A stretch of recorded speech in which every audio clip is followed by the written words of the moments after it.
Salut l'équipe, c'est Levalist. Mercredi sera annoncée la compo du 15 de France pour le match d'ouverture tant attendu face aux All Blacks vendredi soir. Et donc une fois n'est pas coutume, voici l'équipe que je verrai aligner pour l'occasion. J'en profite d'abord pour vous remercier pour vos retours, pour vos likes, pour vos partages. Vous avez été ultra nombreux à aimer ma vidéo sur le jeu néo-zélandais que j'ai sorti dimanche matin. C'est une vidéo que j'ai adoré faire, j'ai l'impression que vous aussi vous l'aimez bien, donc franchement ça me fait très plaisir. Et puis en plus on a dépassé la barre des 40 000 abonnés, c'était l'objectif que je m'étais fixé avant la Coupe du Monde. Je pensais pas forcément l'atteindre aussi rapidement, du coup merci beaucoup, je sais pas quoi dire, c'est énorme 40 000 personnes. 40 000 ça commence déjà à faire un très beau stade et je me dis que maintenant l'objectif ça pourrait être 60 000 pour pouvoir remplir Murrayfield, ce serait incroyable, j'adore l'Écosse en plus. Donc 40 000 merci, bienvenue aux nouveaux sur la chaîne et surtout merci à ceux qui sont là depuis des années. Alors quelle serait mon équipe pour cette affiche, sachant évidemment que le 15 de France est amputé de 5 de ses meilleurs éléments, entre Jelon, Baye et Danty qui sont actuellement blessés et qui vont revenir en cours de compétition, et Ntamak et Willemse qui eux ont des blessures de plus longue durée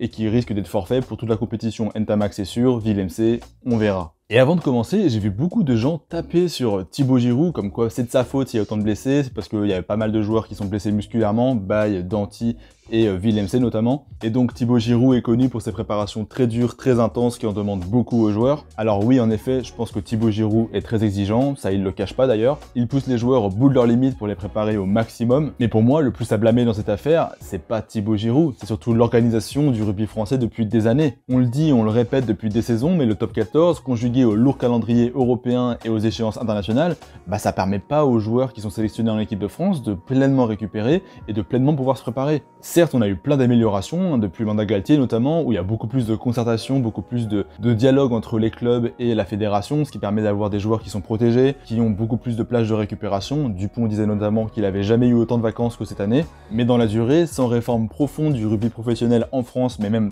en général, on n'aura pas de vraie amélioration. Parce que quand on voit que les Néo-Zélandais et les Irlandais jouent un tiers de matchs en moins par saison, forcément, au bout du compte, ça fait une différence. Quand nous, on sortait à peine des phases finales de top 14, la plupart des équipes européennes étaient déjà en phase de préparation, et on l'a bien vu contre l'Écosse, eux, ils étaient déjà en train de basculer sur un mode match, quand nous, on était encore en pleine prépa et on avait les jambes lourdes. Et pour revenir à Giroud, son but, lui, c'est que les joueurs soient prêts pour la Coupe du Monde. Et ça, il peut pas y arriver sans exiger le meilleur des joueurs. Et tous les bleus interrogés le disent, certes, ils en chient, mais en même temps, pour beaucoup, ils disent qu'ils ont jamais été autant en forme de leur vie. Parce que d'habitude, avec les saisons à rallonge et les phases finales, tout ça, ils ont à peine 3 semaines, 1 mois pour se préparer avant de rattaquer sur une nouvelle saison. Donc voilà ma réflexion sur le sujet, je pense que c'est très facile de tenir Thibaut Giroud pour seul responsable. Et là, même si depuis quelques années l'équipe de France est très performante, notamment grâce à sa préparation physique, je pense qu'il va quand même falloir se pencher sérieusement sur la question des calendriers, parce que là on va avoir une saison ultra chargée, et il y a forcément des joueurs qui vont devoir relâcher, et qui vont être sujets à des blessures, c'est sûr,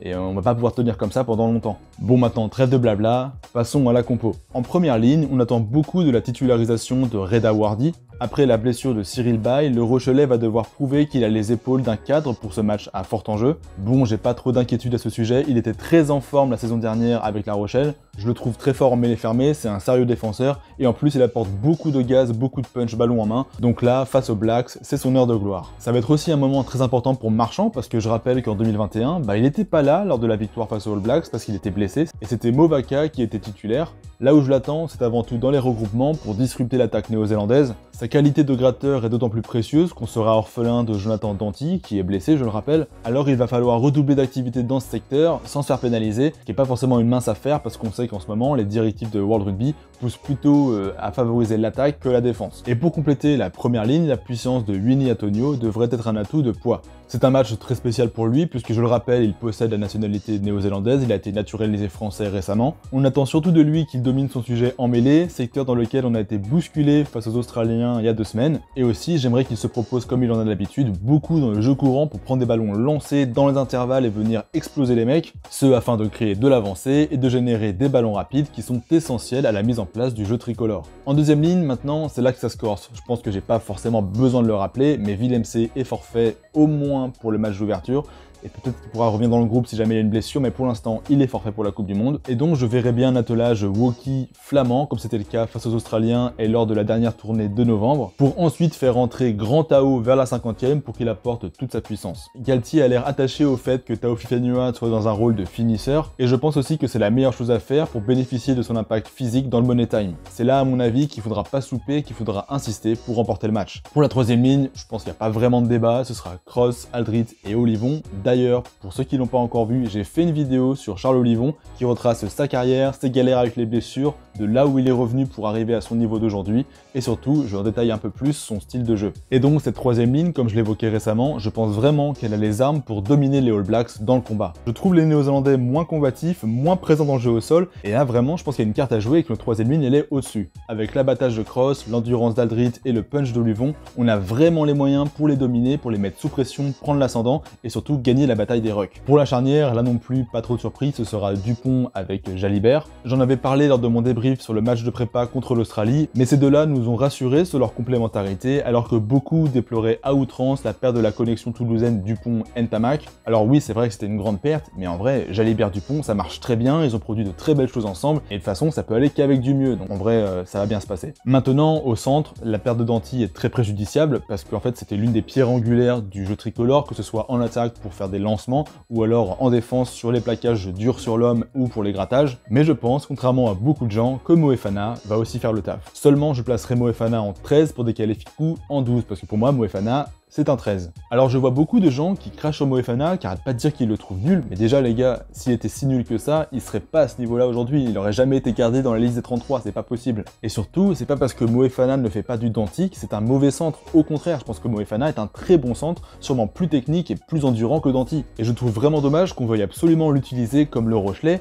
alors que forcément il y a 15 kg de différence. Ses qualités, même s'il est fort physiquement, c'est avant tout d'apporter du punch dans les intervalles et de jouer après contact. Moefana pour moi, c'est l'héritier de Vakatawa, et on sait combien la paire Fickou-Vakatawa avait fait notre bonheur, alors pourquoi ne pas recommencer? Mais bon, je pense quand même que Galtier va pas vraiment déroger à ses habitudes et qu'il va placer Moefana en 12. Et vraiment les gars, arrêtez de cracher sur ce joueur, je comprends pas la haine qu'il y a contre lui, il a 23 ans, il est très fort physiquement malgré tout ce qu'on lui reproche, il avance tout le temps ballon en main, c'est le seul qui dominait les Écossais derrière lors du match de préparation, il est quasiment jamais pénalisé et il fait très peu d'erreurs. Pour le triangle arrière maintenant, pas de changement non plus par rapport au dernier match face à l'Australie, ce sera assurément Penaud, Ramos et Villiers. Ce dernier, cependant, va avoir beaucoup à prouver après un match face aux Australiens en demi-teinte. J'ai confiance en lui, il a fait tout le travail pour revenir dans le groupe après ses blessures et avoir sa chance pour ce match d'ouverture. J'ai envie de le voir sur tous les plaquages, j'ai envie de le voir batailler sur tous les ballons. Mais par contre, je pense qu'il faut qu'il pense un peu plus collectif. En match de prépa, il avait très envie de se montrer, mais avait aussi tendance à être individualiste et à gâcher de belles actions. Et donc je pense qu'avec un poil plus d'altruisme, on aura un grand gabin. Ce trio va avoir fort à faire sous les chandelles kiwi. On sait que les Blacks, c'est une des équipes qui joue le plus au pied. Bah ouais, on sait qu'ils sont très forts à la main, mais au pied aussi, c'est une des équipes qui a le plus d'arguments à faire valoir dans ce secteur. J'avais mis en lumière le fait qu'ils utilisent beaucoup les chandelles de pression pour sortir de leur camp, récupérer des turnovers et foutre le bordel, alors va falloir être très vigilant. C'est dans ces moments-là que je regrette fortement l'absence de Dulin, mais bon.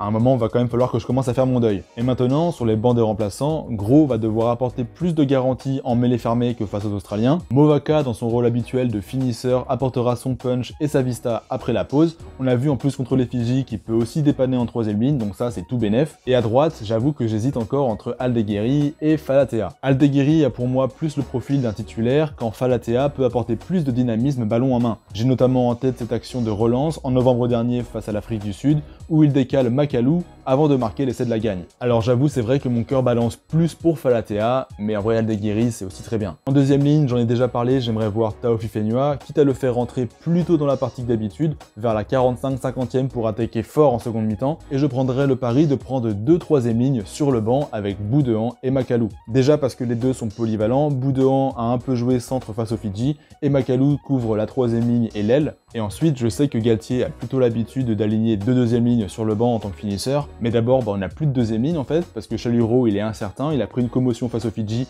et donc c'est pas sûr qu'il puisse être de retour pour le match face aux All Blacks, il est encore en protocole. Et ensuite, je dois avouer que je suis pas forcément à l'aise avec l'idée qu'un type condamné pour violence raciste représente la France en Coupe du Monde. Sans vouloir rentrer forcément dans la polémique, son comportement, pour moi, il va à l'encontre des valeurs du sport et du rugby. Moi, j'ai appris le rugby dans un village, à la campagne, il n'y avait pas beaucoup de diversité, et pourtant, c'est déjà un type de comportement qu'on n'aurait pas accepté à l'époque, et je vois pas pourquoi est-ce qu'on l'accepterait en équipe de France. Comme pour Awaz, je pense qu'il y a des lignes à ne pas dépasser, faut être cohérent et faire preuve d'intransigeance. Et puis, si Thierry Dussautoir dit qu'il y a un problème avec ça, c'est qu'il y a quand même un petit malaise. Bon, on ferme la parenthèse. Maintenant, pour les arrières, moi, je ferai le choix de prendre Maxime Lucu en tant que numéro 9 et de remplacer Melvin Jaminet par Louis Bielbiarré. Pourquoi j'écarte Jaminet? Eh bien, tout simplement parce que ce dernier ne m'a pas du tout rassuré lors du match face à l'Australie, où il se fait prendre comme un minot sur le dernier essai australien. On sait que les Blacks bombardent de chandelles, qu'ils attaquent beaucoup le second rideau, c'est un de leurs points forts, et je pense que Bielbiarré est un peu plus sûr dans ce domaine. Pour moi, on n'a pas forcément besoin de son jeu au pied, parce que déjà, il y a Jalibert, il y a Ramos, il y a Lucu et même Dupont qui peuvent buter,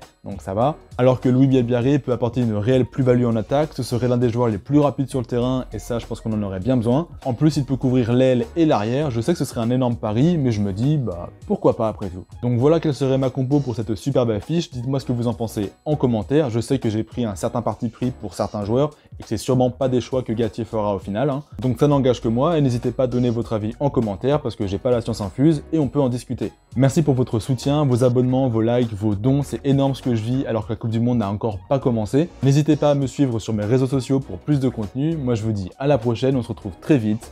Bye Lowell.